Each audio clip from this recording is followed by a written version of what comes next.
তো আজকে হচ্ছে 11ই সেপ্টেম্বর 2024। আমাদের পার কাউন্সিল প্রিলিমিনারি ব্যাচের 28তম ক্লাস এবং দণ্ডবিধির 8ম ক্লাস। আজকে আমরা আলোচনা করব আমাদের দণ্ডবিধির ধারা 161 থেকে 171 পর্যন্ত। 161 থেকে 171 পর্যন্ত প্রকৃতপক্ষে আলোচনা করা হয়েছে সরকারি কর্মচারী দ্বারা বা সরকারি কর্মচারী বিষয়ক অপরাধ সম্পর্কিত। অর্থাৎ যদি কোনো সরকারি কর্মচারী তার যে বৈধ যে বেতন, বৈধ পারিতোষিক ব্যতীত যদি অন্য কোনো উপহার সামগ্রী বা কোনো পারিতোষিক গ্রহণ করে, তাহলে সেই সরকারি বা আমরা যেটা বললে সবচেয়ে বেশি বুঝি সেটা হলো ঘুষ, ঘুষ গ্রহণ করে তাহলে সরকারি কর্মকর্তার কি সাজা হতে পারে সেই সম্পর্কে আলোচনা করা হয়েছে 161 থেকে 171 ধারায়। তো আমি আপনাদের একটা এডিশনাল পেজ দিয়েছি, এই পেজটা সবাই একটু দেখেন, তাহলে আমরা এই পেজটা পড়লে আমাদের আর নতুন বইতে যা আছে কিনা তার চেয়ে অনেক বেশি আছে, আমরা এই পেজে অনেক বেশি তথ্যবল সম্পর্ক তথ্য আছে আর কি। দেখেন, দণ্ডবিধি 1860-এর 161 থেকে 171 ধারা পর্যন্ত সরকারি কর্মচারী দ্বারা বা সরকারি কর্মচারী বিষয়ে ঘুষ গ্রহণ সংক্রান্ত অপরাধ সমূহ বা তার শাস্তি সম্পর্কে আলোচনা করা হয়েছে। তো প্রথমে আমরা দেখব, দেখেন 161 ধারা, সরকারি কর্মচারী কর্তৃক কোন সরকারি কার্য সম্পর্কে বৈধ পারিশ্রমিক ব্যতীত অন্য বকশিস গ্রহণ। এটা 161 ধারার যে সার অংশ, সারমর্ম, সেটা আমি একটু বলে দিই তাহলে আমাদের বুঝতে সহজ হবে। 161 ধারায় বলছে যে যদি কোনো সরকারি কর্মকর্তা তার বৈধ বেতন ছাড়া যদি অন্য কারো কাছ থেকে কোনো পারিতোষিক গ্রহণ করে, তাহলে সেই সরকারি কর্মকর্তা দণ্ডিত হবে 161 ধারায়। ধরেন একজন বিআরটি এর পরিচালক, সে ড্রাইভিং লাইসেন্স করার জন্য সে একজন পরীক্ষার্থীর কাছ থেকে টাকা নিল, তাহলে তিনি ওই বিআরটি এর যে পরিচালক, তিনি তো একজন সরকারি কর্মকর্তা, তিনি দণ্ডিত হবেন কত ধারায়? 161 ধারায়। দেখেন আমরা একটু পড়ি যে ধারা 161, সরকারি কর্মচারী কর্তৃক কোন সরকারি কার্য সম্পর্কে বৈধ পারিশ্রমিক ব্যতীত অন্য বকশিস গ্রহণ। যে কোনো সরকারি কর্মচারী কর্তৃক দাপ্তরিক কাজের ক্ষেত্রে তার বৈধ পারিশ্রমিক ব্যতীত অন্য কোনো পারিতোষিক গ্রহণ দণ্ডবিধির 161 দ্বারা শাস্তিযোগ্য অপরাধ এবং উক্ত অপরাধের জন্য যে কোনো বর্ণনার 3 বছর পর্যন্ত কারাদণ্ডে, অর্থদণ্ডে বা উভয় দণ্ডে দণ্ডিত হবে। তাহলে দেখেন, আহ তাহলে এখানে থেকে এখানে সরাসরি বোঝা যাচ্ছে যে যদি কোনো সরকারি কর্মচারী ঘুষ গ্রহণ করে, তিনি দণ্ডিত হবেন কত ধারায়? 161 ধারায়। ওনার সাজা হবে কত? 3 বছর পর্যন্ত কারাদণ্ড বা অর্থদণ্ড বা উভয়। ধন্যবাদ। উদাহরণ দেখেন, বইতে উদাহরণ আছে। উদাহরণ দেখেন, মুনসেফ মুনসেফ করিম, মুনসেফ ধরেন বিচারক আর কি, মুনসেফ করিম ব্যাংকার খবিরের নিকট হতে খবিরের পক্ষে একটি মামলার সিদ্ধান্ত নির্ধারণের জন্য করিমের প্রতি পুরস্কার স্বরূপ করিমের ভাইয়ের জন্য খবিরের ব্যাংকে একটি চাকরি সংগ্রহ করে। করিম অত্র ধারায় একটি অপরাধ সংগঠন করেছে বলে গণ্য হবে। অর্থাৎ বিচারকের নাম হচ্ছে করিম, ওনার কোর্টে একটা মামলা আছে, মক্কেলের নাম খবির। এখন করিম সাহেব বলছে যে খবির, আপনার পক্ষে এই সিদ্ধান্ত দেয়া হবে, কিন্তু আপনি, আমি বিচারক, আমার ভাইয়ের একটা চাকরি আপনার ব্যাংকে দিয়ে দেব, যদি দিয়ে দেন তাহলে আপনার পক্ষে আমি রায় দিয়ে দিব। তাহলে এই যে যে উনি একটা অবৈধ সুবিধা গ্রহণ করলো, এক্ষেত্রে সরকারি কর্মকর্তা দণ্ডিত হবে কত ধারায়? 161 ধারায়। ওনার সাজা হতে পারে কতদিন? 3 বছর। তাহলে এখানে আমরা বুঝতে পারলাম যে একশো একষট্টি ধারায় সরাসরি ঘুষ গ্রহণ করতেছে কে? সরকারি কর্মকর্তা। এটা যে সরকারি কোনো সরকারি কর্মচারী। কর্মকর্তা হতে পারে, বুঝতে পারছেন? যে কোনো সরকারি কর্মকর্তা হতে পারে। আচ্ছা, এরপরে আমরা চলে আসবো 162 ধারা।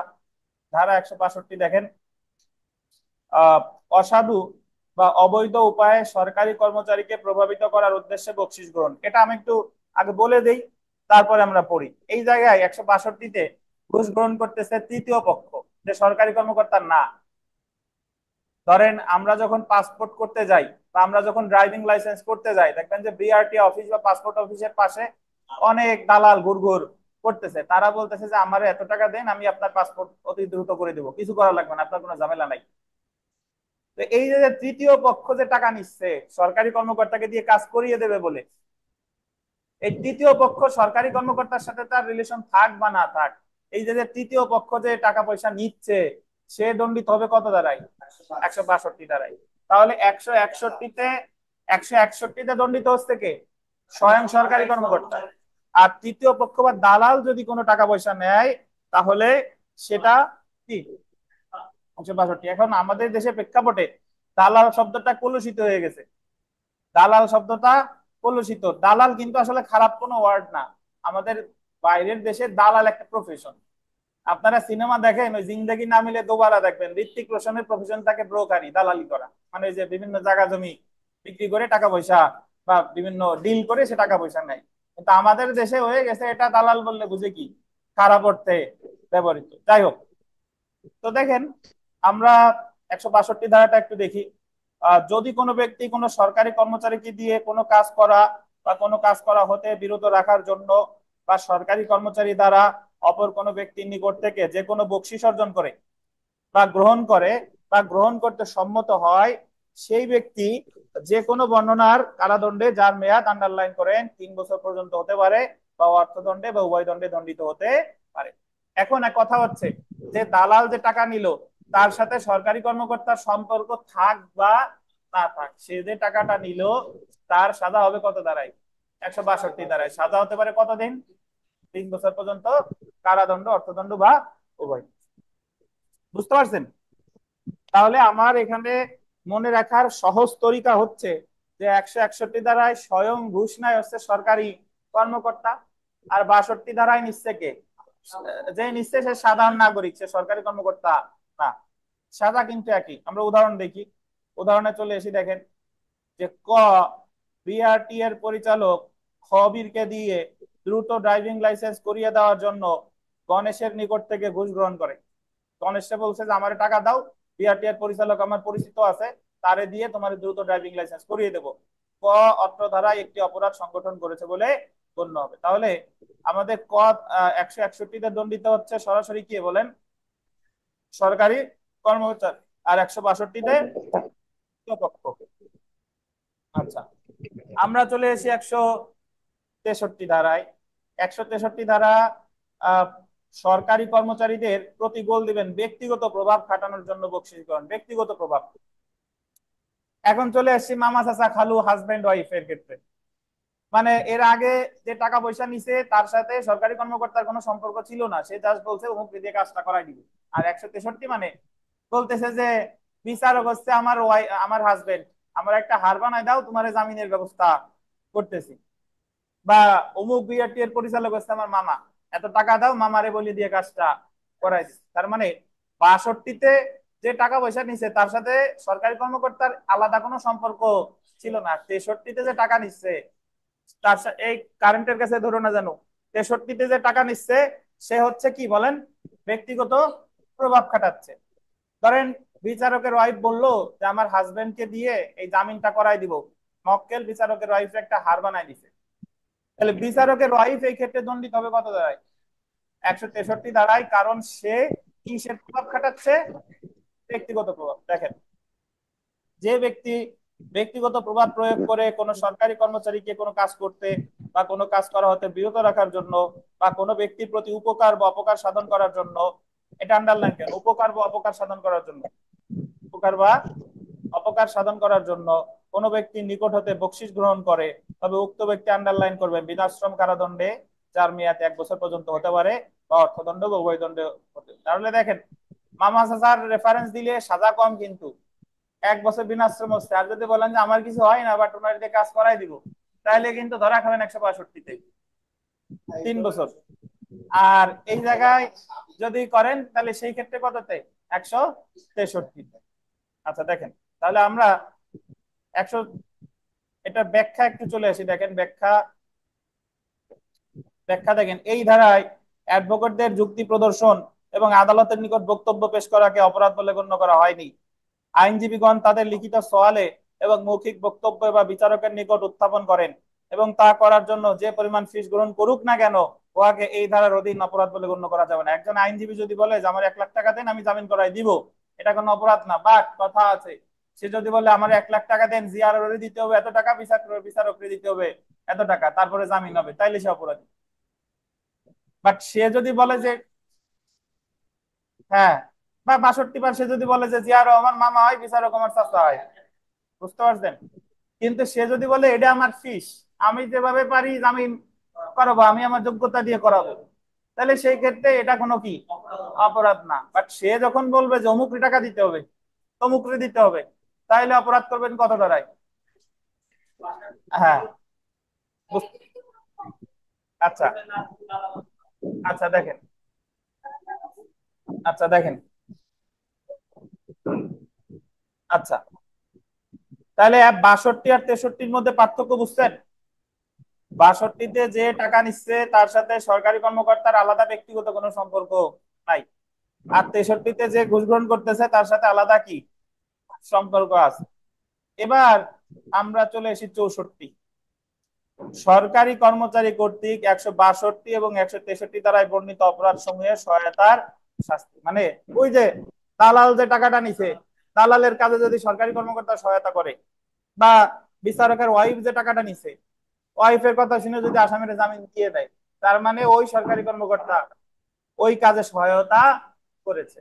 দেখেন, যে ব্যক্তি সরকারি কর্মচারী হয়ে পূর্ববর্তী দুইটি ধারায় 162 163 ধারায় যে অপরাধ অনুষ্ঠিত হয় সে অপরাধে সহায়তা করে, তবে উক্ত সরকারি কর্মচারী যে কোনো বর্ণনার কারাদণ্ডে, যার মেয়াদ 3 বছর পর্যন্ত হতে পারে, বা অর্থদণ্ডে বা উভয় দণ্ডে দণ্ডিত হতে পারে।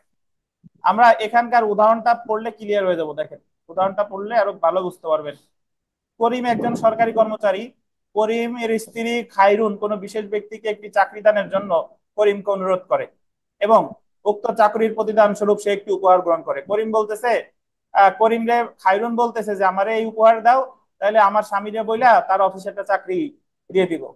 করিম তার স্ত্রী খাইরুনকে উক্ত কাজে সহায়তা করে, মানে সরকারি কর্মকর্তা তার বইয়ের কথা শুনছে। এই ক্ষেত্রে খাইরুন দণ্ডবিধি 163 দ্বারায় এবং করিম করিম দণ্ডবিধির কত দ্বারায়? 164 দ্বারাই দণ্ডিত হবে। কেন বলেন তো? কারণ 62 আর 63-তে যে সহায়তা করবে সে দণ্ডিত হবে 164 দ্বারায়, আর ওয়াইফ তো ওই জায়গায় দণ্ডিত হচ্ছে কত দ্বারাই? 164।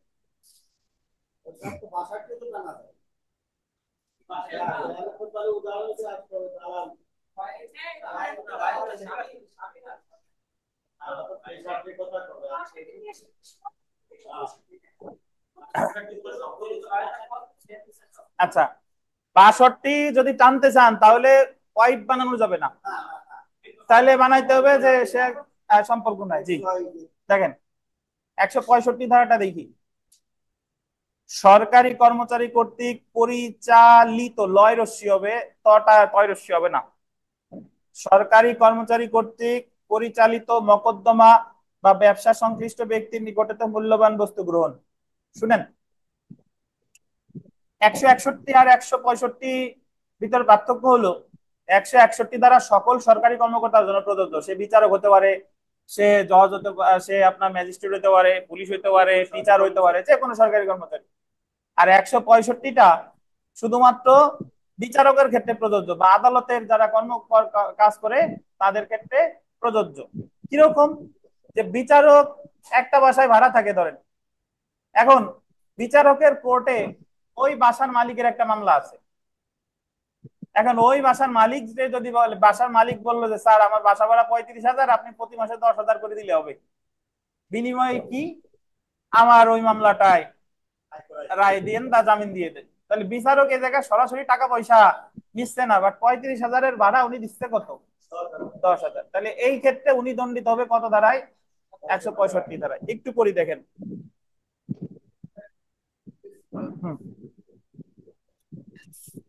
যে ব্যক্তি একজন সরকারি কর্মচারী হয়ে কোনো মকদ্দমা বা ব্যবসা পরিচালনা কালে উক্ত মকদ্দমার স্বার্থ সংশ্লিষ্ট কোনো পক্ষ বা কোনো ব্যক্তির নিকট হতে উক্ত মকদ্দমায় কোনো সুবিধা প্রদানের জন্য কোনো মূল্যবান বস্তু গ্রহণ করে, আন্ডারলাইন করেন, মকদ্দমা পরিচালনা স্বার্থ সংশ্লিষ্ট কোনো পক্ষ বা কোনো ব্যক্তির নিকট হতে কোনো মূল্যবান বস্তু গ্রহণ করে, সেই ব্যক্তি সরকারি কর্মচারী যে কোনো বর্ণনার কারাদণ্ডে, যার মেয়াদ 3 বছর পর্যন্ত হতে পারে, বা অর্থদণ্ডে বা উভয় দণ্ডে দণ্ডিত হতে পারে।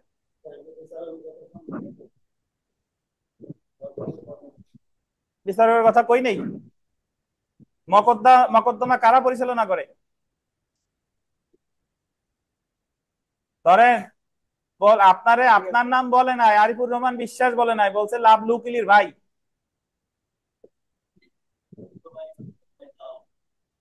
আচ্ছা দেখেন, উদাহরণ দেখেন। বিচারক ক ক্ষয়ের নিকট থেকে একটি বাড়ি ভাড়া নেয়, মানে বিচারক করিম কবিরের নিকট থেকে একটা বাড়ি ভাড়া নিছে, করিমের আদালতে কবিরের একটি মকদ্দমা বিচারাধীন আছে।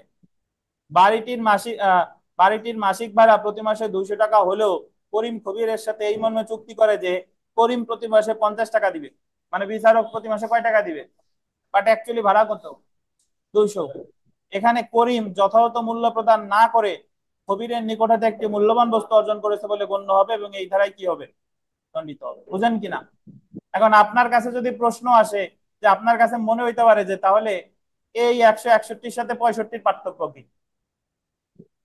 61-র সাথে 65-র পার্থক্য হলো 61 সকল সরকারি কর্মকর্তার জন্য প্রযোজ্য, আর 65 হলো কি শুধুমাত্র কার, বিচারকদের ক্ষেত্রে প্রযোজ্য। দেখেন, এখন আমরা এতক্ষণ যতগুলা ধারা পড়ছি, এই ধারাগুলোর মধ্যে বলেন তো যে কোন ধারাটা শুধুমাত্র মানে এর মধ্যে কোন ধারাগুলো সরকারি কর্মকর্তা ছাড়া অন্যদের জন্য প্রযোজ্য? এই 165 পর্যন্ত সরকারি কর্মকর্তার ক্ষেত্রে প্রযোজ্য না।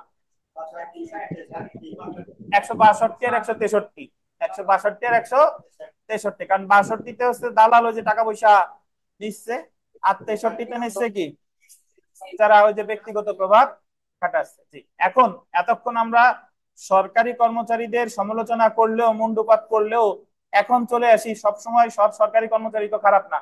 এখন আপনি গিয়ে আগে ঘুষ অফার করছেন, আপনি অফার করছেন, সে নেক বা না নেক সেটা হলো পরের বিষয়। বাট আমরা তো অনেক ক্ষেত্রে আগেই যাই টাকা পয়সা দেই যে বাবা যে এটা নিয়ে আমার কাজটা করে দেন। এখন আপনি যে দিচ্ছেন আপনিও কিন্তু অপরাধী। আপনি দিচ্ছেন মানে আপনি যে ঘুষটা দিচ্ছেন, সে যদি ঘুষ নেয় তাহলে সে দণ্ডিত হবে 161 বা 165।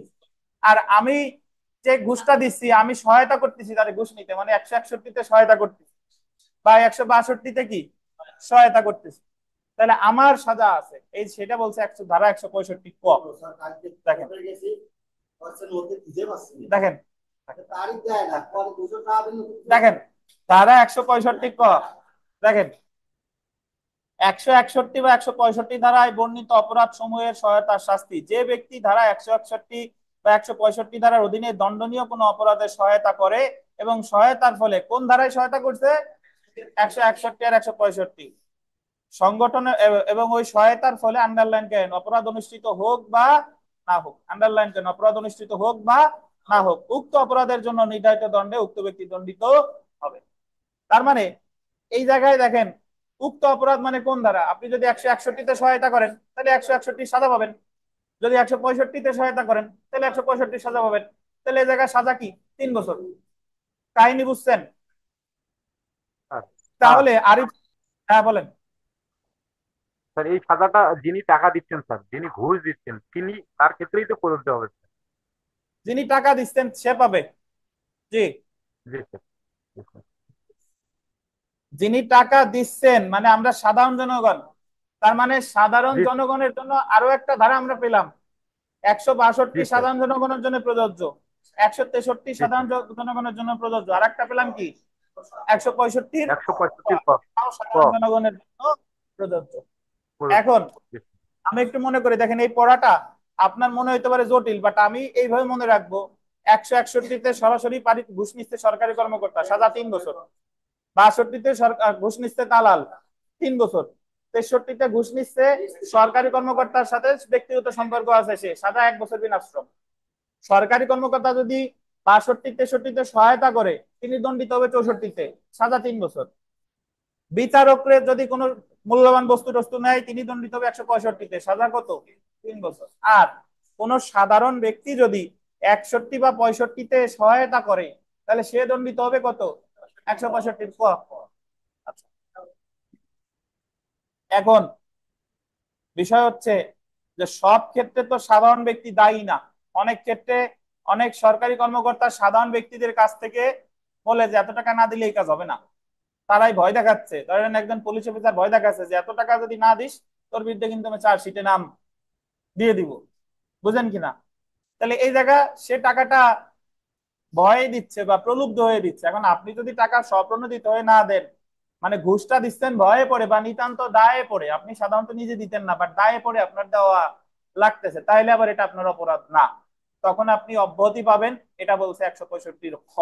এই যে দেখেন, কতিপয় সহায়তাকারীর অব্যাহতি ধারা 165 ক বা 165 ধারায় উল্লেখিত অপরাধ সমূহ অনুষ্ঠানের জন্য কোনো ব্যক্তির নিকট থেকে কোনো ব্যক্তির নিকট থেকে জোরপূর্বক, আন্ডারলাইন করেন, জোরপূর্বক প্রলুব্ধ বা বশ করে মূল্যবান জামানত আদায় করা হলে, কি কি করে, জোরপূর্বক অথবা কি প্রলুব্ধ অথবা কি বশ করে আদায় করা হলে সেই ব্যক্তি 161 বা 165 ধারার অধীনে দণ্ডনীয় কোনো অপরাধে সহায়তা করে না বলে কি গণ্য হবে।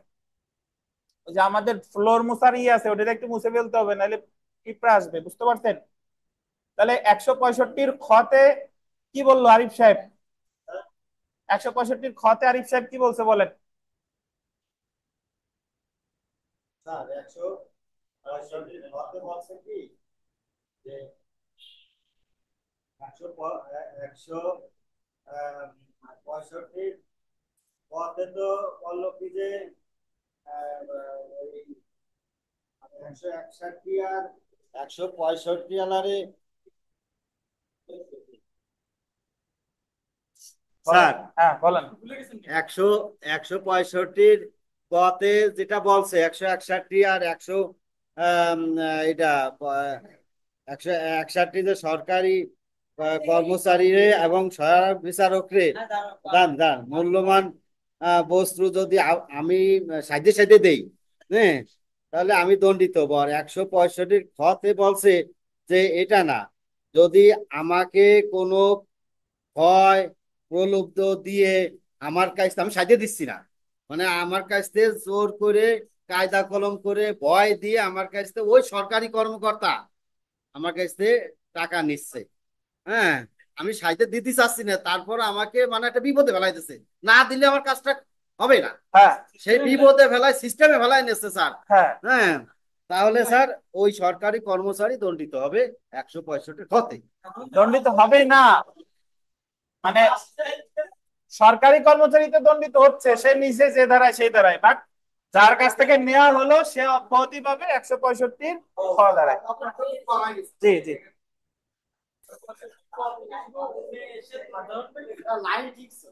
আপাত দৃষ্টিতে বুঝাইলাম সাধারণ ব্যক্তি, কারণ অনেক সময় তো সরকারি কর্মকর্তা একজন আর একজন অফার করে, সেটা হলো পরের বিষয়। দেখেন, আশা করি বুঝতে পারছেন, অনলাইনে যারা আছেন বুঝছেন। আচ্ছা, আরিফ স্যার সাহেব অথবা আরেকবার যদি একটু সামারি করতেন। যে কোনটা বুঝেন নাই স্যার বলেন, আমি বুঝতে পারিনি। কোনটা বুঝেন স্যার নাই? কেমন জানি যে স্যার নিচের ধারাগুলো পেশ লাগতেছে, মানে 61 তো স্বয়ং সরকারি কর্মচারী দোষী হ্যাঁ হবে, সাজা হ্যাঁ পাবে। আর হ্যাঁ 62 তো হলো স্যার যে মানে দালালি করবে সরকারি কর্মচারীর কথা বইলা, যে টাকা নিবে, উনি হ্যাঁ দণ্ডিত হবে। হ্যাঁ আর 63 টা হলো স্যার সরকারি কর্মচারীর মানে আত্মীয় স্বজন, ওনার ওয়াইফ হইতে পারে, হ্যাঁ ভাই হ্যাঁ হইতে পারে, হয়েছে যদি এরকম হয়েছে। কোনো আশ্বাস দিয়ে টাকা নেয়। তারপরে কোনটা আর বোঝেন নাই সেটা 64, বলেন। স্যার 64 65 বুঝতে পারি নাই। 64-তে তো ওই যে 62-তে যে সরকারি কর্মকর্তা দালালের কথা যদি সরকারি কর্মকর্তা শুনে, বা তার ওয়াইফের কথা যদি জি। সরকারি কর্মকর্তা শুনে, মানে 62 63-তে সহায়তা করলে সরকারি কর্মকর্তা দণ্ডিত হবে 64-তে। আচ্ছা। আর 65 তো বিচারকদের ক্ষেত্রে প্রযোজ্য, 61-র মতো হলো 65, যে বিচারক যদি কোনো কিছু নিয়ে থাকে সেটা হলো 65-র ক্ষেত্রে। দালাল আর ওই যে স্ত্রী যদি ওই কথাটা যদি সেই সরকারি কর্মচারী শোনে, এই শোনাটাই আবার ওই সরকারি কর্মচারী অপরাধ, আর 165-র পথে বলো যে যদি কেউ সরকারি কর্মকর্তারে যে ঘুষ অফার করতেছে, অর্থাৎ যে 161-তে বা 165-র কাজে যে সহায়তা করতেছে, সে দণ্ডিত হবে 165-র ক। আর যদি 165-র কতে যে দণ্ডিত হবে তার কাছ থেকে যদি জোর করে টাকাটা নেওয়া হয়, তাহলে সে অব্যাহতি পাবে, তার কোনো অপরাধ হয় নাই। এটা হলো 165-র কত খ। খুব সোজা, খুব খ। সোজা। 161-তে ঘুষ নিচ্ছে সরকারি কর্মকর্তা, 162 নিচ্ছে দালাল, 163 নিচ্ছে সরকারি কর্মকর্তার আত্মীয় স্বজন, 164-তে সরকারি কর্মকর্তা যদি সহায়তা করে ওনার দণ্ডিত হবে, 165-তে হলো বিচারক, 165-র পথে যে ঘুষ অফার করে সে, আর যে ঘুষ অফার করে সে যদি অব্যাহতি পাবে 165 এখন বুঝতে পারছি স্যার, থ্যাংক ইউ স্যার। দেখেন তারা, আপনি যদি এখন সহজ করে বুঝেন, রিটেনের সময় আসলে এইভাবে নিজে লিখে নিজের মতো করে উদাহরণ বানাই দিলে হয়ে যাবে, বুঝতে পারছেন? ওই যে এইভাবে বলবো যে যদি কোনো সরকারি জি কর্মকর্তা স্যার। তার বৈধ পারিশ্রমিক ব্যতীত অন্য ব্যক্তির কাছ থেকে কোনো পারিতোষিক বা উপহার গ্রহণ করে তবে তিনি দণ্ডিত হবে 161 ধারায়। যদি কোনো ব্যক্তি 161 ধারা অনুসারে ঘুষ গ্রহণ করে তার দণ্ড হবে যে কোনো বর্ণনা 3 বছর পর্যন্ত কারাদণ্ড, অর্থদণ্ড বা উভয়। একটা উদাহরণ আমি দিয়ে দিলাম, শেষ। আচ্ছা, ধারা 166 দেখেন, কোন ব্যক্তির বল দিবেন ক্ষতি সাধন কল্পে সরকারি কর্মচারী কর্তৃক আইন অমান্যকরণ। এই জায়গা উনি সরকারি কর্মকর্তা কোনো ঘুষ নাই, বাট উনি আর একজনের ক্ষতি করছে, আর একজনের কি করছে, ক্ষতি করছে। ধরেন এইভাবে হলো যে আহ, আমরা যখন সাক্ষ্য আইন করেছিলাম মনে আছে যে আপনার ধরেন বিচারক রায় লেখাচ্ছে, উনি বিচারক বলতেছে আর একজন রায় লিখতেছে। এখন রায় ঘোষণা করার দায়িত্ব তো বিচারকের, কিন্তু যে রায় লিখছে ওই রায়ের ঘোষণার আগের দিনই তারাও আগে ওই যে রায়টা লিখছে সে রায়ের বিষয়বস্তু ফাঁস করে দিয়েছে। তাহলে সে এই জায়গা যে যে পক্ষরে যে ক্ষতিগ্রস্ত করলো বা আসামি ধরেন জানলো, আসামি জানিয়ে এই জিনিসটা জেনে সে পালাই চলে গেছে, তাহলে এই ক্ষেত্রে ওই যে যে কর্মকর্তা, সরকারি কর্মকর্তা যে লিখতেছিল, যে ফাঁস করে দিল, সে কত ধারায় দণ্ডিত হবে? 166 ধারায়। দেখেন, 166 দিন। যদি কোনো সরকারি কর্মচারী অপর কোনো ব্যক্তির ক্ষতি সাধনের উদ্দেশ্যে কোনো আইন অমান্য করে, আন্ডারলাইন করবেন, আইন অমান্য করে তার দায়িত্ব পালন না করে, তবে উক্ত সরকারি কর্মচারী, আন্ডারলাইন করবেন, বিনাশ্রম কারাদণ্ড যার মেয়াদ 1 বছর পর্যন্ত হতে পারে বা অর্থদণ্ডে বা উভয় দণ্ডে দণ্ডিত হবে। বুঝছেন? উদাহরণটা দেখেন, আদালতের কোনো কর্মকর্তা ডিক্রিজারি কার্যক্রমে দায়িত্বপ্রাপ্ত হয়ে ডিক্রিদারকে ক্ষতি করার জন্য স্বেচ্ছায় কোনো কাজ করলে বা করা হতে বিরত থাকলে উক্ত কর্মকর্তা এই ধারায় দণ্ডিত হবেন। ধরেন ডিক্রিজারিতে অনেক সম্পত্তি নিলামে উঠে, এখন নিলামে যে সম্পত্তিটা আরো বেশি দামে বিক্রি করা যেত, বাট সে ইচ্ছা করে বিক্রি করছে কি কম দামে, তাহলে এই ক্ষেত্রে ওই সরকারি কর্মকর্তা দণ্ডিত হবে কত ধারায়? 166 ধারায়, 166 ধারায়। আচ্ছা, আমরা 167 ধারা পড়বো না, আমরা 168 ধারাটা দেখবো। দেখেন ধারা 168, সরকারি কর্মচারী হয়ে গোল দিবেন বেআইনি ভাবে ব্যবসায় নিয়োজিত হওয়া। সরকারি কর্মকর্তা হয়ে বেআইনি ভাবে ব্যবসায় লিপ্ত হওয়া। এখন এই ব্যবসাটা মানে বেআইনি ব্যবসা, সরকারি কর্মকর্তা গাজার বিজনেস করছে তা না, বা মদের দোকান দিছে তা না। বেআইনি মানে হচ্ছে যে সরকারি কর্মকর্তা হয়ে কোনো ব্যবসা করা যাবে না। যদি কোনো ব্যবসা করে, ধরেন সে একটা দোকান দিছে, বাইকের দোকান দিছে, গাড়ির দোকান দিছে, মুদি দোকান দিছে, ঔষধের দোকান দিছে, রড সিমেন্টের দোকান দিছে, যে ব্যবসায়ী করুক না কেন সেটাই বেআইনি, কারণ সরকারি কর্মকর্তা হয়ে ব্যবসা করা যাবে না। সরকারি কর্মকর্তা তো পরের কথা, আমরা যে ক্যাননস অফ কন্ডাক্ট এন্ড এটিকেট করছিলাম মনে আছে, যে আইনজীবী মহোদয়রাও ব্যবসা করতে পারবে না, সেই জায়গায় তো সরকারি কর্মকর্তা। তো এই জায়গায় অনেকে ভুল ব্যাখ্যা করে, তারা হয়তোবা ভাবে যে এই জায়গা বেআইনি ভাবে বলা আছে, হয়তোবা ভাবছে যে বেআইনি ব্যবসা করা যাবে না কিন্তু বৈধ ব্যবসা করা যাবে, বিষয়টা তা না। যে কোনো ব্যবসায়ী কি বেআইনি। দেখেন, যে ব্যক্তি সরকারি কর্মচারী হয়ে ব্যবসায় নিয়োজিত না হওয়ার জন্য বাধ্য হয়ে ব্যবসায় নিয়োজিত হয় সেই ব্যক্তি বিনাশ্রম কারাদণ্ড যার মেয়াদ আন্ডারলাইন করবেন 1 বছর পর্যন্ত হতে পারে বা অর্থদণ্ডে উভয় দণ্ডে দণ্ডিত হবে। তাহলে যদি কোনো সরকারি কর্মকর্তা ব্যবসা করে তাহলে সে দণ্ডিত হবে কত ধারায়? 168 ধারায়। কত বছর? 1 বছর কারাদণ্ড বিনাশ্রম। আমরা ধারা 169-এ চলে আসি। দেখেন ধারা 169-এ বলছে যে সরকারি কর্মচারী বেআইনি ভাবে, আন্ডারলাইন করবেন, সম্পত্তি ক্রয় করা বা নিলামে দর রাখা, সম্পত্তি ক্রয় করা অথবা কি নিলামে দর রাখা। ধরেন যে নিলামে ডিক্রিজারিতে সম্পত্তি নিলাম উঠে, বা আমরা জানি যে চিফ জুডিশিয়াল ম্যাজিস্ট্রেট কোর্টে অনেক সময় মোটরসাইকেল নিলামে ওঠে বা গাড়ি নিলামে ওঠে। তো এই যে নিলামে যে দায়িত্বপ্রাপ্ত কর্মকর্তা যে নিলাম আয়োজন করছে সেই কোন সরকারি কর্মকর্তা এটা কিনতে পারবে না। বুঝতে পারছেন?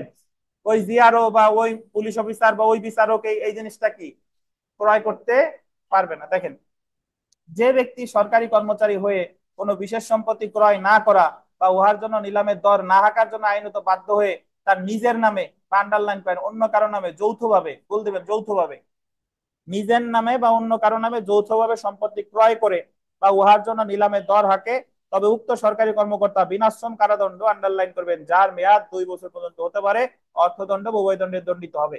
এবং যদি সম্পত্তি ক্রয় করা হয়ে থাকলে বল দিবেন তা বাজেয়াপ্ত করা হবে। যদি সে অলরেডি সম্পত্তি ক্রয় করে ফেলে তাহলে সেই সম্পত্তিটা কি হবে? বাজেয়াপ্ত। বুঝেন কিনা? তাহলে সরকারি কর্মকর্তা নিলামে দর রাখতে পারবে? পারবে না। যদি নিলামে দর রাখে কত ধারায় দণ্ডিত হবে? 169 ধারায়। সাজা কত? 2 বছর বিনাশ্রম। যদি কোনো সম্পত্তি ক্রয় করে ফেলে সেটা কি হবে? বাজেয়াপ্ত হবে। আচ্ছা, আমরা 169 ধারা পর্যন্ত পড়া শেষ। এখন আর একটা ধারা পড়বো, সেটা হলো 170 ধারা। এখান থেকে প্রশ্ন আসে, আমরা প্রবলেমেটিক প্রশ্ন আসে, সেই প্রশ্নটা একটু দেখি। ক নিজেকে হবে, নিকে যে হয়ে গেছে একটু ঠিক করে নেন। নিজেকে, ক নিজেকে সচিব পরিচয় দিয়ে কবিরকে সচিবালয়ে চাকরি পাইয়ে দেওয়ার জন্য 1 লক্ষ টাকা গ্রহণ করে। ক নিজের পরিচয় দিছে কি হিসেবে? সচিব হিসেবে। সে বলতেছে যে আমি অমুক রে সচিবালয়ে চাকরি পাইয়ে দেবো, তুমি আমার 1 লাখ টাকা দাও। বাট অ্যাকচুয়ালি সে সচিব না। উক্ত ঘটনায় ক কোনো অপরাধ করেছে কি? তো আমরা জানি যে যে কোনো সমস্যামূলক প্রশ্নের উত্তরে আমরা প্রশ্নে যা জানতে চেয়েছে তার আগ পর্যন্ত লিখতে হয় ঘটনার বর্ণনা। তাহলে ক নিজেকে সচিব পরিচয় দিয়ে খ কে সচিবালয়ে চাকরি পাইয়ে দেওয়ার জন্য 1 লক্ষ টাকা গ্রহণ করে, এতটুকু হবে কি ঘটনার বর্ণনা। তারপরে দেখেন বিচার্য বিষয়, উক্ত ঘটনায় ক কোনো অপরাধ করেছে কিনা তা আলোচনা করতে হবে। এখন আমরা একটু দেখি আইনানুগ পর্যালোচনা। দেখেন, ক দণ্ডবিধির 170 ধারার অপরাধ করেছে। 170 ধারায় আন্ডারলাইন করেন, সরকারি কর্মচারী ছদ্মবেশ ধারণ করে মিথ্যায় পরিচয় দেওয়া অপরাধ হিসেবে গণ্য করা হয়েছে। সরকারি কর্মকর্তার ছদ্মবেশ যদি কেউ ধারণা করে তাহলে সে দণ্ডিত হবে কত ধারায়? মাসুদ যদি এক জায়গায় যায় বলে যে আমি হলাম অমুক জায়গার পুলিশ অফিসার, তাহলে মাসুদ দণ্ডিত হবে কত ধারায়? 170 ধারায়। দেখেন, 170 ধারার অধীন কোনো ব্যক্তি দণ্ডিত হতে পারে যদি কোনো ব্যক্তি সরকারি কর্মচারী নয় জেনেও সে নিজেকে সরকারি কর্মচারী হিসেবে দাবি করে বা মিথ্যাভাবে অনুরূপ সরকারি কর্মচারীর আন্ডারলাইন। আচ্ছা, দেখেন, যদি কোনো যদি কোনো ব্যক্তি সরকারি কর্মচারী নয় জেনেও সে নিজেকে সরকারি কর্মচারী হিসেবে দাবি করে বা মিথ্যাভাবে অনুরূপ সরকারি কর্মচারীর ছদ্মবেশ ধারণ করে কোনো কাজ করে বা করার চেষ্টা করে, মানে সে ওই সরকারি কর্মচারীর ছদ্মবেশ ধারণ করে কোনো কাজ করার চেষ্টা করে, তবে উক্ত সরকারি কর্মচারী যে কোনো বর্ণনার কারাদণ্ডে, যার মেয়াদ 2 বছর পর্যন্ত হতে পারে বা অর্থদণ্ডে, উভয় দণ্ডে দণ্ডিত হতে পারে। এখানে ক নিজে সচিব নয় এটা জানা সত্ত্বেও, এটা জানা এটা ক নিজে সচিব নয় এটা জেনে জানা লেগছে, এটা জেনে নিজেকে সচিব পরিচয় দিয়েছে এবং সে চাকুরি দেওয়ার জন্য 1 লক্ষ টাকা গ্রহণ করেছে। সরকারি কর্মচারী না হওয়ার পরেও নিজেকে সরকারি কর্মচারী হিসেবে পরিচয় দেওয়া 170 ধারায় অপরাধ না, বরং 170 ধারা তখনই প্রযোজ্য হবে যখন উক্ত পদ ব্যবহার করে বেআইনি ভাবে কোনো কিছু করার চেষ্টা করে। মানে এই জায়গা বলতেছে যে শুধু পরিচয় কোনো অপরাধ না, 170 অ্যাপ্লিকেবল করতে হলে ওই পরিচয় দিয়ে আপনারও বেআইনি করার কিছু করার চেষ্টা করতে হবে। এখন আমরা তো এটা তো জানি, দেখেন, আপনি যখন একটা মিথ্যা পরিচয় দেন তার মানে একটা উদ্দেশ্য থেকে খারাপ কোনো কাজ করে। একজন মানুষ তো আর আবেগে শুধু শুধু মিথ্যা পরিচয় দেয় না। যেহেতু ক শুধুমাত্র নিজেকে সচিব মর্মে পরিচয় দিয়েছে এমন না, বরং মুক্ত পরিচয় ব্যবহার করে 1 লক্ষ টাকাও দিয়েছে, তাই ক 170 ধারায় দণ্ডিত হবে। এবং এই জায়গায় 170 ধারায় দণ্ডিত হবে যে 2 বছর কারাদণ্ডে, উপরেই বলা আছে সিদ্ধান্ত। সুতরাং উল্লেখিত ঘটনায় ক দণ্ডবিধির কত ধারায় দণ্ডিত হবে? 170 ধারায় দণ্ডিত হবে। তো আপনি এই যে আমি আপনাদের যে কতদিন একটা কাগজ দিয়েছিলাম অ্যাবেটমেন্টের, ওইটুক যদি পড়েন আপনার লিখিত হয়ে যাবে, বুঝতে পারছেন? আবার এই যে একটা দিলাম সরকারি কর্মকর্তা কর্মচারীদের, এটা যদি এটা যদি আপনি পড়েন তাহলে আপনাদের লিখিতর এই অংশটুকু হয়ে যাবে। তো এখন আমরা কি কি পড়লাম? 161তে ঘুষ গ্রহণ করে স্বয়ং সরকারি কর্মকর্তা, সাজা 3 বছর। 162তে ঘুষ গ্রহণ করে অন্য কোনো ব্যক্তি, সাজা 3 বছর। 163তে ব্যক্তিগত প্রভাব খাটাইয়া সরকারি কর্মকর্তার কোনো আত্মীয় স্বজন নেয়, সাজা 1 বছর বিনাশ্রম। 164তে সরকারি কর্মকর্তা যদি 62, 63 কাজে সহায়তা করে, সে সাজা পাবে 164-তে 3 বছর। কোনো বিচারক যদি বিশেষ কোনো সুবিধা নেয় 165-তে সাজা 3 বছর, 161 আর 165-তে যে ঘুষ অফার করে সহায়তার জন্য সে সাজা পাবে ওই একই সাজা 165-র ক। আর যদি তাকে ভয় দেখায় প্রলুব্ধ করে নেওয়া হয় তাহলে কোনো সাজার বিধান নাই, অব্যাহতি পাবে। 166-তে বলছে সরকারি কর্মকর্তা আইন অমান্য করে যদি কারো ক্ষতি করে সাজা 1 বছর বিনাশ্রম। 167 আমরা পড়ি নাই। 68-তে বলছে বেআইনি ভাবে যদি কোনো ব্যবসা করে সাজা 1 বছর বিনাশ্রম। 169-এ বললো যে নিলামে যদি দর হাঁকে তাহলে সাজা 2 বছর বিনাশ্রম, আর যে জিনিস কিনলো সেটা কি হবে, বাজেয়াপ্ত হয়ে যাবে। আর 170-এ বললো যে সরকারি কর্মকর্তা নিজেকে পরিচয় দিয়ে যদি কোনো অন্যায় সুবিধা করার আদায় চেষ্টা করে তাহলে সে দণ্ডিত হবে যে কোনো বর্ণনা 2 বছর কারাদণ্ডে বা অর্থদণ্ডে বা উভয়। এটা হলো 170। এখন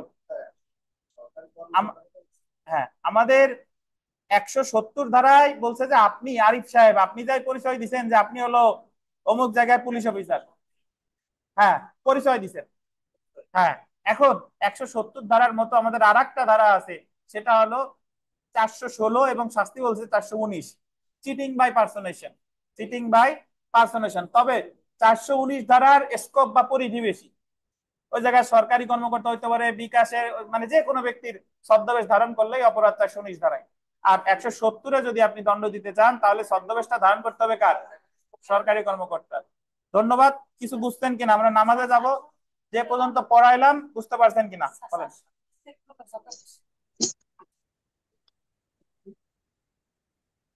কোনো প্রশ্ন আছে? দেবো দেবো, স্যার বসেন। 64 65 ধারাটা আরেকটু বলবেন? 64 ধারা খুব সহজ। ধরেন 162 ধারা আপনার আগে বুঝতে হবে। এক লোক সে টাকা নিছে যে আমি বিআরটিএ পরিচালককে দিয়ে আপনাকে ড্রাইভিং লাইসেন্স করিয়ে দিব। তো টাকা নেওয়ার পর বিআরটিএ পরিচালক তার কাছ থেকে ঠিকই টাকা নিয়ে কাজটা করে দিছে, তার মানে সরকারি কর্মকর্তা 162-র অপরাধে সহায়তা করছে, ওই সরকারি কর্মকর্তা দণ্ড পাবে 164-তে। জি আবার স্যার।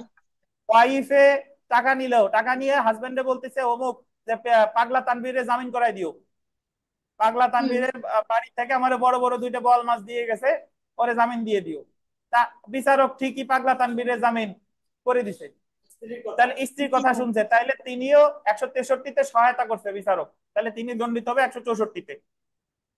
আর জি স্যার। 165-তে বলছে শুধুমাত্র আপনার কোর্ট কাছারি রিলেটেড, মানে বিচারক যদি মূল্যবান কোনো জিনিস গ্রহণ করে, যেরকম এক মক্কেলের বাসা ভাড়ায় থাকে, বাসা ভাড়া যা তার 50% দেয়, 50% দেয় না, তাহলে এই ক্ষেত্রে বিচারক দণ্ডিত হবে 165-তে। জি স্যার, বুঝতে পারছি স্যার। তো ধন্যবাদ। আমাদের নামাজের বিরতি, নামাজ শেষে আবার এই সেম লিংকে জয়েন করবেন, ক্লাস শুরু হলে আমি বলবো। শীটের সব ছবি হোয়াটসঅ্যাপে দেওয়া, হোয়াটসঅ্যাপ তো দেওয়া, হোয়াটসঅ্যাপ আপনি যখন ক্লাসে আসবেন তখন নিয়ে নেন, আর এটা মেসেঞ্জারে দিয়ে দিব, আপনি মেসেঞ্জারে জয়েন করেন, আপনার একার জন্য হোয়াটসঅ্যাপে দেওয়া যাবে না। ধন্যবাদ। দেখেন আইন পাঠে একটু ফেরত আসি।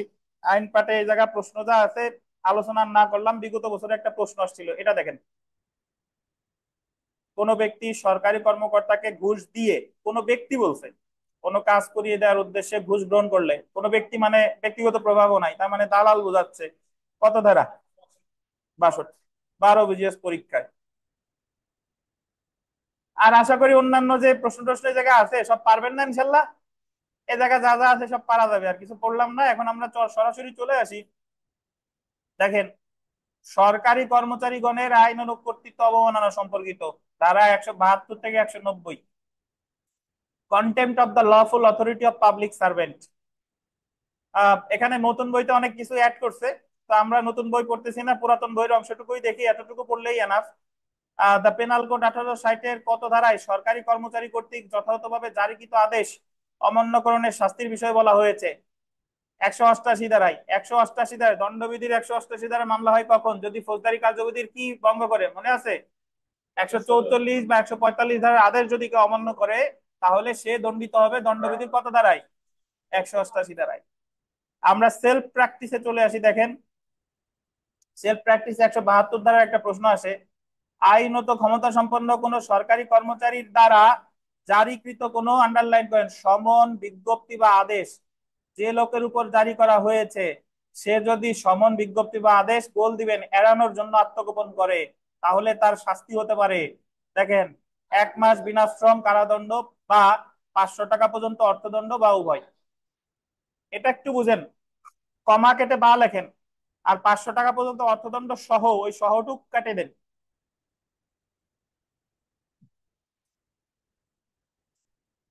নিচে লেখেন স্টার দিয়া, আদালত হলে 6 মাস 1000 বা উভয়। বুঝাচ্ছে, আগে লেখেন, নিচে স্টার দিয়ে লেখেন যে আদালত হলে 6 মাস 1000 বা উভয়।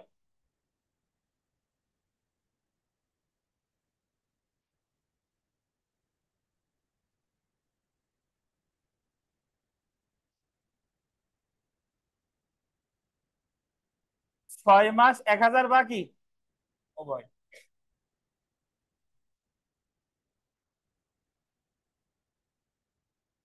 শুনেন, বিষয়টা হলো, প্রথমে দেখেন, কোন সরকারি কর্মচারী দ্বারা, মানে যদি কোনো সরকারি কর্মচারী ধরেন সমন দিছে, বিজ্ঞপ্তি দিছে, ধরেন পুলিশ, আমরা ফৌজদারি কার্যবিধিতে পড়ছি, ইনভেস্টিগেটিং অফিসার, তদন্তের স্বার্থে ঘটনা সম্পর্কে যারা জ্ঞাত তাদেরকে সমন দেয় 160 ধারায় তলব করার জন্য। ধরেন আরিফ সাহেবের সমন দিল, এখন আরিফ সাহেব সমন একসেপ্টই করে নাই, উনি আত্মগোপনে আছে, মানে একসেপ্ট করে না আসা আর এক ব্যাপার, বাট উনি টোটালি সমনটা কি রাখেই নাই। তাহলে এই ক্ষেত্রে উনি অপরাধ করতে দণ্ডবিধির একেবারে ডান সাইডে দেখেন 172 ধারার অপরাধ। এবং যেহেতু গ্রহণই করে নাই, ওই যে এড়ানোর জন্য, যেহেতু সে গ্রহণই করে নাই, তাহলে যেহেতু সরকারি কর্মকর্তা, দণ্ড হবে 1 মাস 500 টাকা বা উভয়। আর সমনটা যদি স্বয়ং আদালত দিত, আদালত সমন দিছে, আপনারা পাওয়াই যায় না বাড়িতে, তাহলে যে কোনো সরকারি কর্মকর্তা, থানা থেকে হতে পারে, ডিসি সাহেব হতে পারে, বিভিন্ন ক্ষেত্রে বিভিন্ন জনের সমন দেয় না, সে রিলেটেড ব্যাপার সেবার আর কি। সমন, সরকারি কর্মকর্তার সমন যদি এড়ান, তাহলে 172, দুটাই 172, বাট সরকারি কর্মকর্তারটা এড়াইলে সাজা কম, 1 মাস 500 টাকা। আর আদালতেরটা এড়াইলে, আদালত সমন দেয় না বিভিন্ন ক্ষেত্রে, আদালতের সমন এড়াইলে সাজা কত, 6 মাস 1000 বা উভয়। বুঝেন কিনা? দুইটাই ধারা কত, 172, 172। তাহলে সরকারি কর্মকর্তার সমন এড়াইলে কত বলেন, 1 মাস 500 টাকা বা উভয়। আর আদালতের 6 মাস বা 1000 টাকা বা উভয়। এই যে দেখেন, আমরা কি হয়েছে,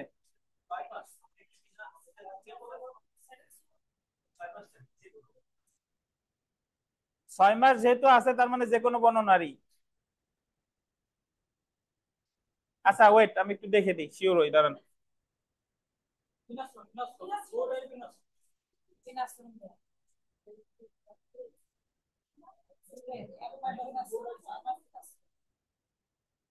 হ্যাঁ, ওটা অবিনাশ্রম, জি, বিনাশ্রমী, জি। হ্যাঁ, আচ্ছা দেখেন, আমরা 2 নম্বর প্রশ্ন দেখি।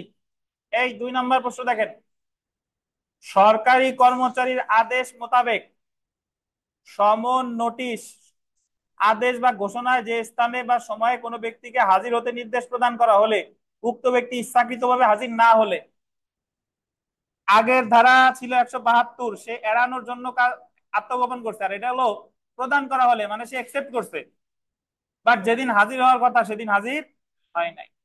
যদি একসেপ্ট না করে সে দণ্ডিত হবে 172 ধারায়, যদি একসেপ্ট করে বাট হাজির হয় নাই, দণ্ডিত হবে কত ধারায়, 174 ধারায়। সাজা ওই এক, সরকারি কর্মকর্তা হইলে 1 মাস বিনাশ্রম বা 500 টাকা বা উভয়, আর আদালত হইলে কত, 6 মাস কারাদণ্ড বা কত, 1000 টাকা বা উভয়।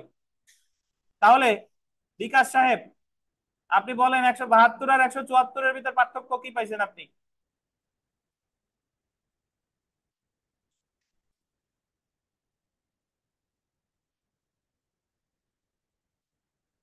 আশিক সাহেব, কোনটায় নিচে আর কোনটায় এড়াই গেছে বলেন? 74-এ নিয়ে কিন্তু আর কি আর আসে নাই, এটা হলো 74। ধন্যবাদ।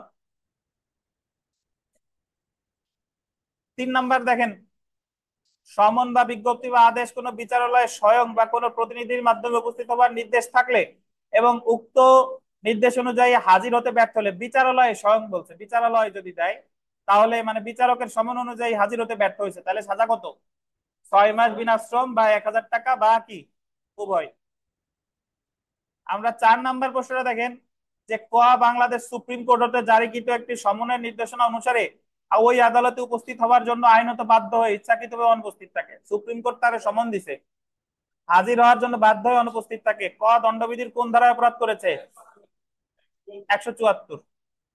কত বলেন? 174। যদি সমন একসেপ্ট নাই করতো তাইলে হলো 172। এখন অনেকে আবার বলবেন যে স্যার একসেপ্ট করছে কি করে নাই বুঝবো কেমনে? যদি বলে যে এড়ানোর জন্য আত্মগোপনে আছে তাহলে ধরেন একসেপ্ট করে নাই, আর হাজির হওয়ার জন্য নির্দেশ প্রাপ্ত হয় হাজির হয় নাই তাহলে মানে একসেপ্ট করতে আসে না। এটা কত? 5 নাম্বার প্রশ্নটা দেখেন যে আদালত কর্তৃক জারিকৃত কোনো সমন প্রতিপালন করতে সাক্ষী হিসেবে ক, যশোর জেলা জজের নিকট আইনগতভাবে হাজির হতে বাধ্য হয়ে ইচ্ছাকৃতভাবে হাজির হতে বিরত থাকে। ক, দণ্ডবিধির কোন ধারায় অপরাধ করেছে? কোন ধারা বলেন?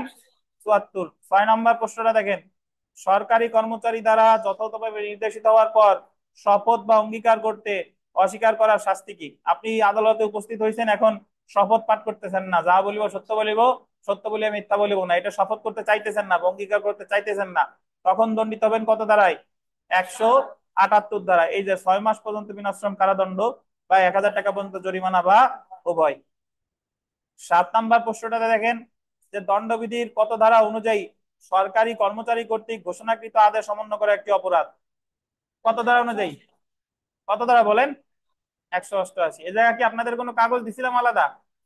না। 8 নাম্বার দেখেন যে দণ্ডবিধির 188 ধারায় সরকারি কর্মচারী কর্তৃক ঘোষণাকৃত আদেশ অমান্য করার শাস্তি কি? এখানে 1 মাস বিনাশ্রম 200 টাকাও আছে, আবার 6 মাস বিনাশ্রম 1000 টাকাও আছে।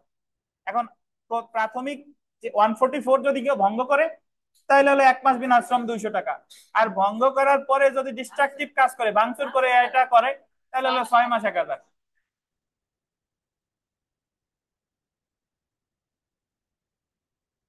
তো আমাদের আবার নামাজ আজান দিয়ে দিছে, আজানের পর আবার শুরু হবে।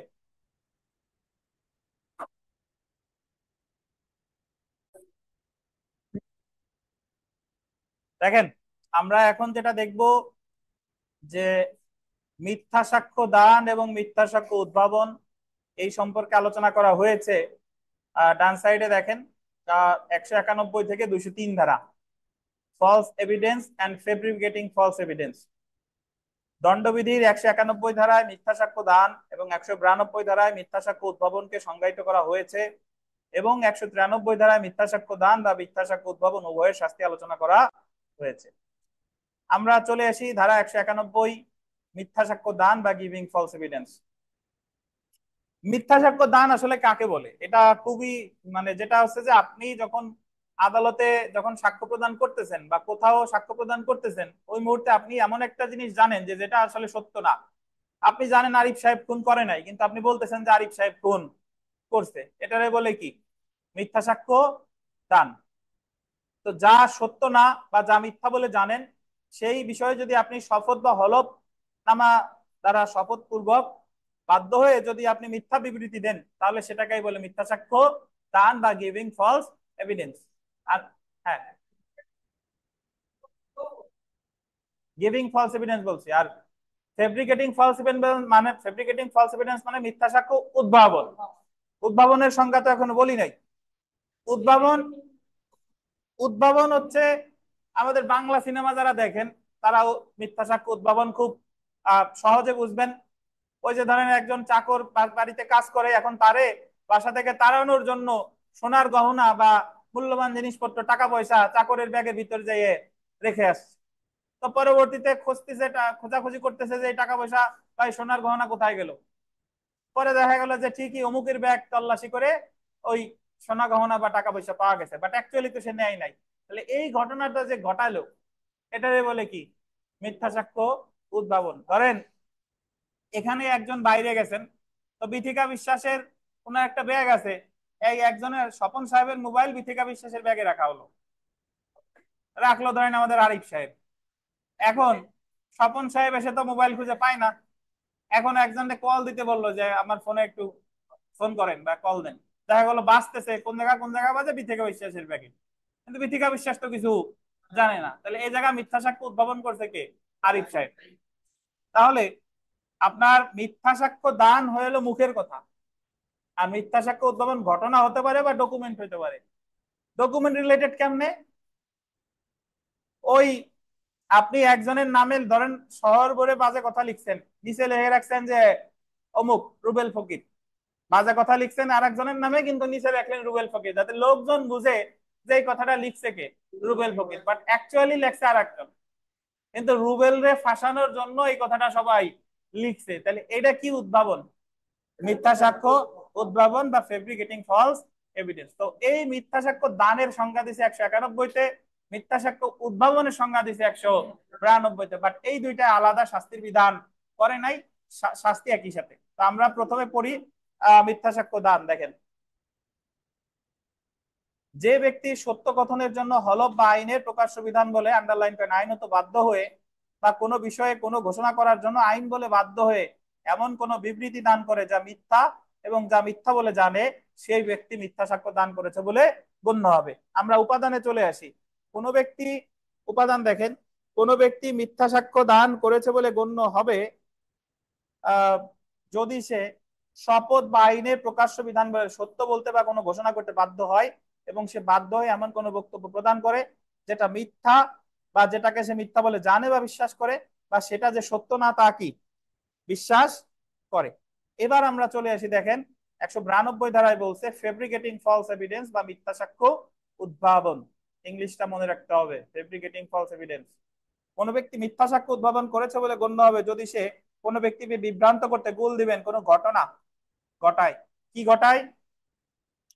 কোনো ঘটনা ঘটায় বা এমন কোন দলিল বা নথিল তৈরি করে, আন্ডারলাইন করেন, কোনো ঘটনা ঘটায় অথবা কি বলেন, কোন দলিল বা নথি তৈরি করে যা মিথ্যা, যে যে তৈরি করতেছে সে জানে এটা হচ্ছে কি মিথ্যা, তাহলে এবং যেটা বিচারিক কার্যক্রমে বা সরকারি কর্মকর্তার নিকট বা সালিসকারীর নিকট সাক্ষ্য হিসেবে ব্যবহার করা যেতে পারে। তাহলে আমরা মিথ্যা সাক্ষ্য দান বা উদ্ভাবন পড়লাম। এখন চলে আসি যে মিথ্যা সাক্ষ্য দান বা উদ্ভাবনের যে শাস্তি সেটা দেখবো। অ্যাকচুয়ালি আমাদের দুটার সংজ্ঞা আলাদা আলাদা আলাদা ভাবে প্রদান করা হলেও শাস্তি কিন্তু দুইটাই একই সাথে আলোচনা করা হয়েছে। দেখেন, মিথ্যা সাক্ষ্য প্রদান বা উদ্ভাবনের শাস্তি, পানিশমেন্ট ফর গিভিং ফলস বা ফেব্রিকেটিং ফলস এভিডেন্স।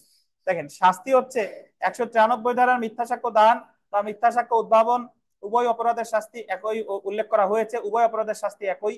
193 ধারায় এই ক্ষেত্রে দুই ধরনের শাস্তি উল্লেখ করা হয়েছে। এক, বল দেবেন, বিচারিক কার্যক্রমে মিথ্যা সাক্ষ্য দান বা মিথ্যা সাক্ষ্য উদ্ভাবনের শাস্তি হতে পারে অর্থদণ্ড সহ যে কোনো বর্ণনার কারাবাস, গোল দিবেন যে 7 বছর পর্যন্ত হতে পারে। যদি কেউ বিচারিক কার্যক্রমে মিথ্যা সাক্ষ্য দান বা উদ্ভাবন করে, বিচারিক কার্যক্রম মানে কোর্টে গিয়ে যাহা বলিব সত্য বলিব, সত্য বলিয়া মিথ্যা বলিব না। আপনি জানেন যে অমুক যুদ্ধ অপরাধী না, বাট আপনি বললেন যে সে আসলে যুদ্ধ অপরাধী, তাহলে বিচারিক কার্যক্রমে মিথ্যা সাক্ষ্য দানের শাস্তি কত বছর? 7 বছর পর্যন্ত হতে পারে।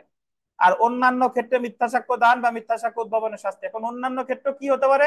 আলামিন সাহেব বলেন তো, অন্যান্য ক্ষেত্র কি হতে পারে?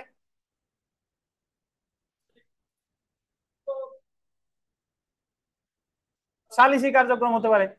সালিসি কার্যক্রম মানে বা মধ্যস্থতাকারীর কাছে হতে পারে। তো সালিসি কার্যক্রমে যদি কেউ মিথ্যা সাক্ষ্য দেয়, তাহলে অর্থদণ্ড সহ যে কোনো বর্ণনা কারাবাস, যা কত 3 বছর পর্যন্ত হতে পারে। তাহলে আমার মিথ্যা সাক্ষ্য দানের শাস্তি কয় প্রকার মিতা? কি কি? 7 বছর আর, ধন্যবাদ। আমরা জেনে রাখা ভালোতে চলে আসি। দেখেন, এটা খুবই গুরুত্বপূর্ণ একটা কথা এখন পড়বো, যে মিথ্যা সাক্ষ্য দান বা গিভিং ফলস এভিডেন্স কে ইংলিশ আইনে গোল্ডেন পারজুরি নামে পরিচিত, যার অর্থ হলো মিথ্যা হলফ বা শপথ ভঙ্গ বা স্বেচ্ছায় মিথ্যায় বিবৃতি দেওয়া, পারজুরি। ইংরেজিতে বলে giving false evidence, but English আইনে বলে পারজুরি। ইংরেজি আর ইংলিশ আইন এক না। ইংলিশ আইন মানে ওই দেশের যে আইন রিলেটেড যে কথা ভাষা, ওই ভাষায় আইনের ভাষা ইংলিশ আইন, ইংলিশ আইনে বলে কি পারজুরি। আর যদি বলে যে মিথ্যা সাক্ষ্য দানের আক্ষরিক অনুবাদ কি, ইংরেজিতে কি বলে? Giving false evidence. বুঝতে পারছেন? আমাদের এই দণ্ডবিধিতে 3টা অপরাধ আমরা পড়বো, যে 3টা অপরাধের 3টা ইংলিশ আইনে 3টা নাম আছে। এক হলো মিথ্যা সাক্ষ্য দান বলে পারজুরি, সামনে পড়বো ক্রিমিনাল ফোর্স বলে ব্যাটারি, আর একটা পড়বো অপরাধজনক বিশ্বাসভঙ্গ বলে এমবেজেলমেন্ট। কি বলেন? এমবেজেলমেন্ট। এই তিনটা জিনিস আমরা সামনে পড়বো। তাই একটা অলরেডি পেয়ে গেলাম যে গিভিং ফলস এভিডেন্স, এটা কি বলে? পারজুরি। আমরা বিগত বছরের প্রশ্ন দেখি। দ্য পেনাল কোড 1860-এর 193 ধারা মতে কোন বিচারিক কার্যধারা ইচ্ছাকৃতভাবে মিথ্যা সাক্ষ্য প্রদানের শাস্তি কোনটি? বিচারিক কার্যধারা আন্ডারলাইন করেন। 7 বছর পর্যন্ত কারাদণ্ড, তদুপরি অর্থদণ্ড, নাকি? আর 2 নাম্বারটা দেখেন, কোন জুডিশিয়াল প্রসিডিং, জুডিশিয়াল প্রসিডিং মানে বিচারিক কার্যক্রমে ইচ্ছাকৃতভাবে মিথ্যা সাক্ষ্য প্রদানের শাস্তি বর্ণিত আছে কত ধারায়? 193 ধারায়। সেলফ প্র্যাকটিসে যে প্রশ্ন আছে এগুলা মোটামুটি পারবেন। 9 নাম্বার প্রশ্নটা দেখেন, 9 নাম্বার। বাংলাদেশে পারজুরি, মিথ্যা হলফ বা শপথভঙ্গ বা স্বেচ্ছায় মিথ্যা বিবৃতি কে সংজ্ঞায়িত করা হয়েছে দণ্ডবিধির কত ধারায়? সংজ্ঞায়িত বলছে 191। যদি বলে শাস্তি 193। 10 নাম্বার দেখেন, জামানের বিরুদ্ধে 1000 টাকার জন্য বদরুলের একটি ন্যায্য দাবির সমর্থনে এক বিচারে আরিফ বলে যে মিথ্যাভাবে হলফ করে বলে যে জামানকে বদরুলের দাবির ন্যায্যতা স্বীকার করতে শুনেছে। মানে আরিফ প্রকৃতপক্ষে এটা শুনে নাই, বাট উনি বলতেছে শুনেছে। এই অপরাধ কি? মিথ্যা সাক্ষ্য দান। মিথ্যা সাক্ষ্য দান। 13 নম্বর প্রশ্নটা দেখেন, সবই গুরুত্বপূর্ণ। 13 নম্বরটা দেখেন, আরিফ বদরুলের পকেটে এই উদ্দেশ্যে কিছু অলংকার রাখে যে উক্ত অলংকার উক্ত পকেটে পাওয়া যেতে পারে এবং এই ঘটনার জন্য বদরুল চুরির অপরাধে দণ্ডিত হতে পারে। বাট বদরুল আসলে কিছু জানে না, বাট তার পকেটে রাখছে। তাহলে এখানে আরিফ সাহেব কি করছে? মিথ্যা সাক্ষ্য উদ্ভাবন। মিথ্যা সাক্ষ্য উদ্ভাবন। 15 নাম্বারটা দেখেন, যে করিম কোন মিথ্যা বিবৃতিকে কোন বিচারালয়ে সত্য বলে ব্যবহার করার জন্য তার দোকানে রাখা বইয়ে একটি মিথ্যা বিষয় লিপিবদ্ধ করে। দোকানে লিখে রাখছে যে, দোকানদার লিখে রাখছে আরিফ সাহেবের কাছে 5000 টাকা পাই, আরিফ সাহেব অমুক অমুক অমুক তারিখে এত টাকা বাকি নিছে, বাট প্রকৃতপক্ষে আরিফ সাহেব কোনো বাকি জিনিসপত্র নেয় নাই। তাহলে দোকানদারের জায়গা কি করছে? মিথ্যা সাক্ষ্য উদ্ভাবন করছে। 194 ধারায় চলে আসি আমরা। দেখেন 194 ধারা বলছে, আহ ধারা 194, মৃত্যুদণ্ডযোগ্য বললেন মৃত্যুদণ্ডযোগ্য অপরাধে দণ্ডিত করার উদ্দেশ্যে মিথ্যা সাক্ষ্য দান বা উদ্ভাবনের শাস্তি। আপনি যদি এমন কোন অপরাধে মিথ্যা সাক্ষ্য প্রদান করেন যে অপরাধটা হচ্ছে শাস্তি হচ্ছে মৃত্যুদণ্ডযোগ্য, তাহলে কি শাস্তি হবে আপনার? এটা আমরা দেখবো। এটা বলছে 194। দেখেন, মৃত্যুদণ্ডযোগ্য অপরাধে দণ্ডিত করার উদ্দেশ্যে যদি কোনো লোক মিথ্যা সাক্ষ্য প্রদান করে বা উদ্ভাবন করে, তাহলে যে লোক মিথ্যা সাক্ষ্য দিল সে যাবজ্জীবন কারাদণ্ডে বা সশ্রম কারাদণ্ডে, যার মেয়াদ 10 বছর পর্যন্ত হতে পারে, এবং অর্থদণ্ডেও দণ্ডিত হতে হবে। মানে কি? আপনি বললেন যে আমি দেখছি আরিফ সাহেব অমুককে হত্যা করছে, বাট আরিফ সাহেব অ্যাকচুয়ালি হত্যা করে নাই। তাহলে এই যে আপনি মিথ্যা সাক্ষ্য দিলেন, আপনার সাজা হবে যাবজ্জীবন কারাদণ্ড বা 10 বছর পর্যন্ত কারাদণ্ড। যদি মিথ্যা সাক্ষ্য প্রদানের কারণে কোনো নির্দোষ ব্যক্তি মৃত্যুদণ্ডে দণ্ডিত হয়, আন্ডারলাইন করেন, মিথ্যা সাক্ষ্য প্রদানের কারণে যদি কি হয় বলেন? নির্জন ব্যক্তি যদি কিসে দণ্ডিত হয়? মৃত্যুদণ্ডে দণ্ডিত হয়, এবং তা কার্যকর করা হলে যে ব্যক্তি মিথ্যা সাক্ষ্য দিল সে মৃত্যুদণ্ডে দণ্ডিত হতে পারে বা যাবজ্জীবন কারাদণ্ডে বা সশ্রম কারাদণ্ড, যার মেয়াদ 10 বছর পর্যন্ত হতে পারে, এবং অর্থদণ্ডে দণ্ডিত হতে পারে। এটা বুঝেন কিনা? যদি মৃত্যুদণ্ড কার্যকর ধরেন, জানা গেল যে যুদ্ধ অপরাধী অমুক দেলোয়ার হোসেন শাহিদি যুদ্ধ অপরাধী না, বা জানা গেল যে তার মামলায় অন্যান্য অমুক অমুক অমুক মিথ্যা সাক্ষ্য দিছে। এখন দেলোয়ার হোসেন শাহিদি সাহেব ধরেন, আমরা ধরে নিলাম যে তার মৃত্যুদণ্ড কার্যকর হয়ে গেছে, মৃত্যুদণ্ড কার্যকর হয়ে গেছে। তাহলে যে মিথ্যা সাক্ষ্য দিল তার এখন শাস্তি কি হবে? মৃত্যুদণ্ড। আর যদি সে মৃত্যুদণ্ড হয় নাই বা মৃত্যুদণ্ডযোগ্য অপরাধে মিথ্যা সাক্ষ্য দিছে, তাহলে সাজা কত? যাবজ্জীবন কারাদণ্ড বা কত? 10 বছর পর্যন্ত। জেনে রাখা, এখানে একটা ধারা লেখেন 195, ধারা 195 দিয়ে লেখেন যাবজ্জীবন কারাদণ্ডযোগ্য অপরাধে মিথ্যা সাক্ষ্য দান। এতক্ষণ বললাম মৃত্যুদণ্ডযোগ্য অপরাধে মিথ্যা সাক্ষ্য দান, এটা ছিল 194। আর 195-তে বলছে যাবজ্জীবন কারাদণ্ডযোগ্য অপরাধে মিথ্যা সাক্ষ্য দান। ধারা 195, যাবজ্জীবন কারাদণ্ডযোগ্য অপরাধে মিথ্যা সাক্ষ্য দান।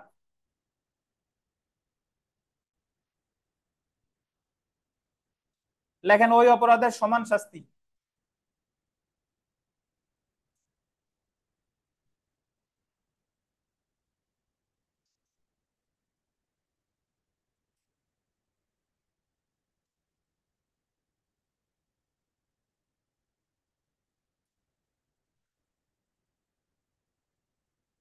ওই অপরাধের কি শাস্তি বলেন?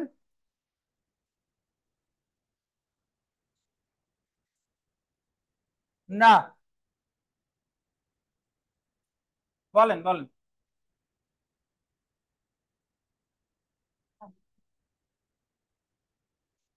হ্যাঁ, এটার অর্থ বলেন।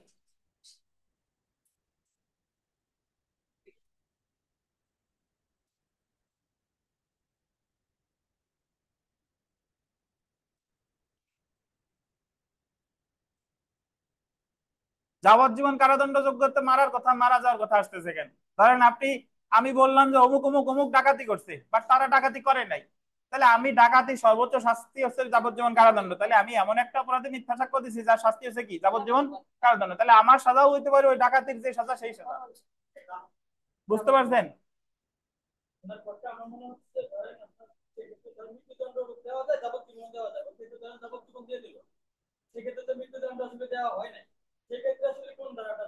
আচ্ছা, সেক্ষেত্রে যাবজ্জীবনের দ্বারা, জি, যাবজ্জীবন কারাদণ্ডযোগ্য অপরাধে যদি মিথ্যা সাক্ষ্য দেয় তাহলে তো এই যে 195।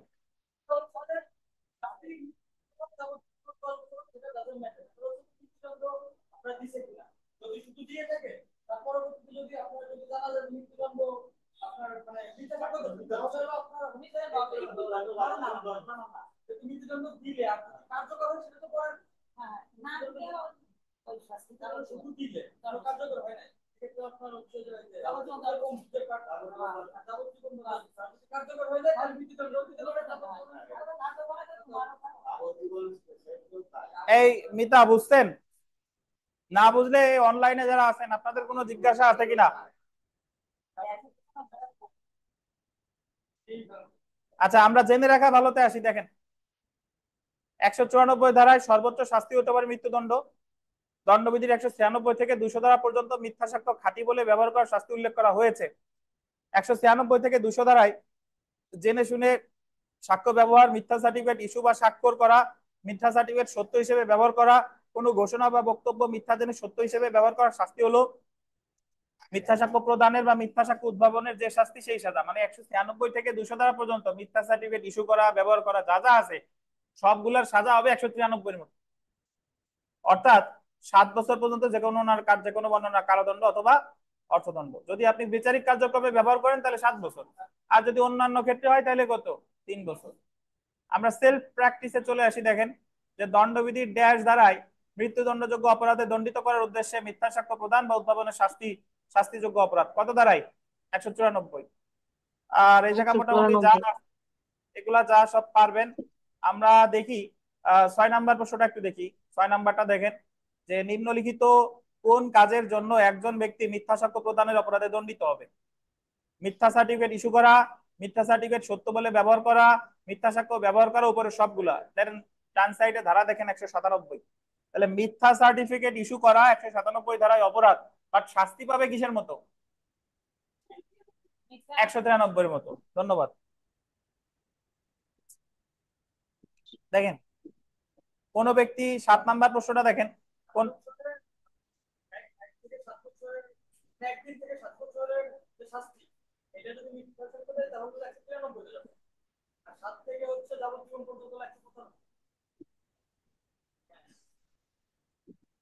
কেন? আজকে তোর শেষ সালামু আমার স্যারের লিঙ্ক দিছে কতক্ষণ আগে, তুই আমার দেশ নাইকা।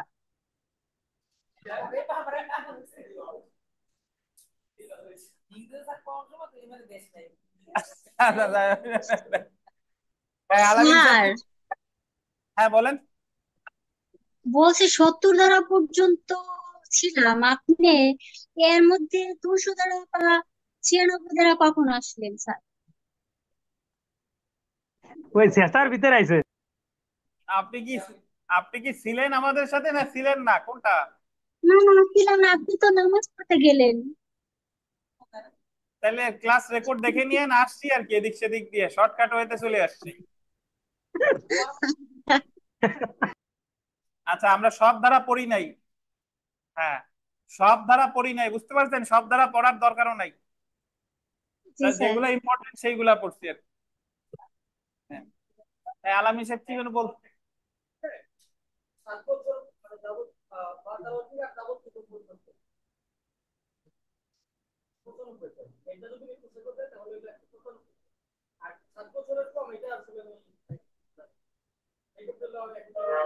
এটা কি আপনার বইতে লেখা?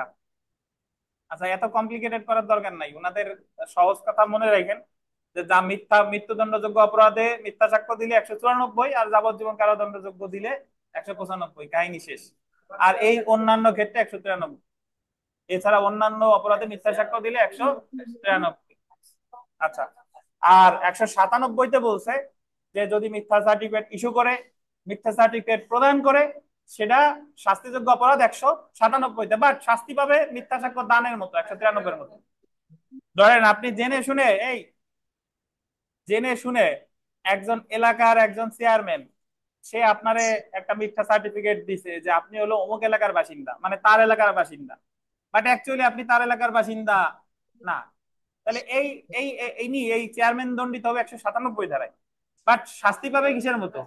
193। হ্যাঁ, হ্যাঁ। দেখেন 7 নাম্বার, দেখেন কোন ব্যক্তি মিথ্যা সার্টিফিকেট ইস্যু করলে বা স্বাক্ষর করলে বা মিথ্যা বলে বিদিত কোনো সার্টিফিকেট সত্য বলে ব্যবহার করলে সে দণ্ডিত হতে পারে যে কোনো বর্ণনা কারাবাস, যা 7 বছর পর্যন্ত হতে পারে। অ্যাকচুয়ালি এটা উত্তর ঠিক না, এটা 7ও হতে পারে, এটা কত 3ও হতে পারে। কারণ 197 ধারায় আলাদা কোনো সাজার কথা বলে নাই, 197-তে বলছে সাজা পাবে মিথ্যা সাক্ষ্য দানের মতো।